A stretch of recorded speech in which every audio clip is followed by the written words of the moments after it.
राधे राधे। पौष मास की सफला एकादशी। युधिष्ठिर ने पूछा, स्वामिन, पौष मास के कृष्ण पक्ष में जो एकादशी होती है उसका क्या नाम है, उसकी क्या विधि है तथा उसमें किस देवता की पूजा की जाती है, यह बताइए। भगवान श्री कृष्ण ने कहा, राजेंद्र, बतलाता हूँ, सुनो। बड़ी बड़ी दक्षिणा वाले यज्ञों से भी मुझे उतना संतोष नहीं होता जितना एकादशी व्रत के अनुष्ठान से होता है। इसलिए सर्वथा प्रयत्न करके एकादशी का व्रत करना चाहिए। पौष मास के कृष्ण पक्ष में सफला नाम की एकादशी होती है। उस दिन पूर्वोक्त विधान से ही विधि पूर्वक भगवान नारायण की पूजा करनी चाहिए। एकादशी कल्याण करने वाली है, अतः इसका व्रत अवश्य करना उचित है। जैसे नागों में शेषनाग, पक्षियों में गरुड़, देवताओं में श्री विष्णु तथा मनुष्यों में ब्राह्मण श्रेष्ठ हैं, उसी प्रकार संपूर्ण व्रतों में एकादशी तिथि का व्रत श्रेष्ठ है। राजन, सफला एकादशी को नाम मंत्रों का उच्चारण करके फलों के द्वारा श्री हरि का पूजन करें। नारियल के फल, सुपारी, बिजौरा नींबू, जमीरा नींबू, अनार, सुंदर आंवला, लौंग, बेर तथा विशेषतः आम के फलों से देव देवेश्वर श्री हरि की पूजा करनी चाहिए। इसी प्रकार धूप दीप से भी भगवान की अर्चना करें। सफला एकादशी को विशेष रूप से दीप दान करने का विधान है। रात को वैष्णव पुरुषों के साथ जागरण करना चाहिए। जागरण करने वालों को जिस फल की प्राप्ति होती है वह हजारों वर्ष तपस्या करने से भी नहीं मिलता। नृपश्रेष्ठ, अब सफला एकादशी की शुभ कारिणी कथा को सुनो। चंपावती नाम से विख्यात एक पुरी है जो कभी राजा महिष्मत की राजधानी थी। राजर्षि महिष्मत के 5 पुत्र थे। उनमें जो ज्येष्ठ था वह सदा पाप कर्म में ही लगा रहता था, पर स्त्रीगामी और वैश्या आसक्त था।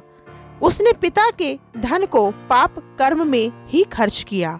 वह सदा दुराचार परायण तथा ब्राह्मणों का निंदक था। वैष्णवों और देवताओं की भी हमेशा निंदा किया करता था। अपने पुत्र को ऐसा पापाचारी देखकर राजा महिष्मत ने राजकुमारों में उसका नाम लुम्भक रख दिया। फिर पिता और भाइयों ने मिलकर उसे राज्य के बाहर निकाल दिया। लुम्भक उस नगर से निकलकर गहन वन में चला गया। वहीं रहकर उस पापी ने प्रायः समूचे नगर का धन लूट लिया। एक दिन जब वह चोरी करने के लिए नगर में आया तो रात में पहरा देने वाले सिपाहियों ने उसे पकड़ लिया, किंतु जब उसने अपने को राजा महिष्मत का पुत्र बतलाया तो सिपाहियों ने उसे छोड़ दिया। फिर वह पापी वन में लौट आया और प्रतिदिन मांस तथा वृक्षों के फल खाकर जीवन निर्वाह करने लगा। उस दुष्ट का विश्राम स्थान पीपल के वृक्ष के निकट था। वहां बहुत वर्षों का पुराना पीपल का वृक्ष था। उस वन में वह वृक्ष एक महान देवता माना जाता था। पाप बुद्धि लुम्भक वहीं निवास करता था। बहुत दिनों के पश्चात एक दिन किसी संचित पुण्य के प्रभाव से उसके द्वारा एकादशी के व्रत का पालन हो गया। पौष मास में कृष्ण पक्ष की 10वीं के दिन पापिष्ठ लुम्भक ने वृक्षों के फल खाए और वस्त्रहीन होने के कारण रात भर जाड़े का कष्ट भोगा। उस समय न तो उसे नींद आई और न आराम ही मिला। वह निष्प्राण सा हो रहा था। सूर्योदय होने पर भी उस पापी को होश नहीं हुआ। सफला एकादशी के दिन भी लुम्भक बेहोश पड़ा रहा। दोपहर होने पर उसे चेतना प्राप्त हुई।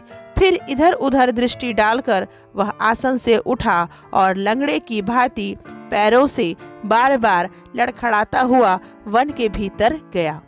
वह भूख से दुर्बल और पीड़ित हो रहा था। राजन, उस समय लुम्भक बहुत से फल लेकर जो ही विश्राम स्थान पर लौटा, त्यों ही सूर्यदेव अस्त हो गए। तब उसने वृक्ष की जड़ में बहुत से फल निवेदन करते हुए कहा, इन फलों से लक्ष्मीपति भगवान विष्णु संतुष्ट हों। यो कहकर लुम्भक ने रात भर नींद नहीं ली। इस प्रकार अनायास ही उसने इस व्रत का पालन कर लिया। उस समय सहसा आकाशवाणी हुई, राजकुमार, तुम सफला एकादशी के प्रसाद से राज्य और पुत्र प्राप्त करोगे। बहुत अच्छा कहकर उसने वह वरदान स्वीकार किया। इसके बाद उसका रूप दिव्य हो गया। तब से उसकी उत्तम बुद्धि भगवान विष्णु के भजन में लग गई। दिव्य आभूषणों की शोभा से संपन्न होकर उसने अकंटक राज्य प्राप्त किया और 15 वर्षों तक वह उसका संचालन करता रहा। उस समय भगवान श्री कृष्ण की कृपा से उसके मनोज्ञ नामक पुत्र उत्पन्न हुआ।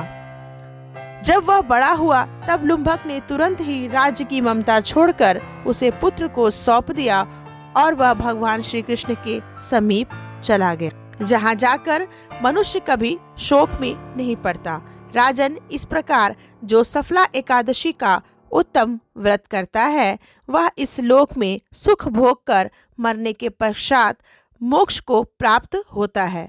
संसार में वे मनुष्य धन्य हैं जो सफला एकादशी के व्रत में लगे रहते हैं, उन्हीं का जन्म सफल है।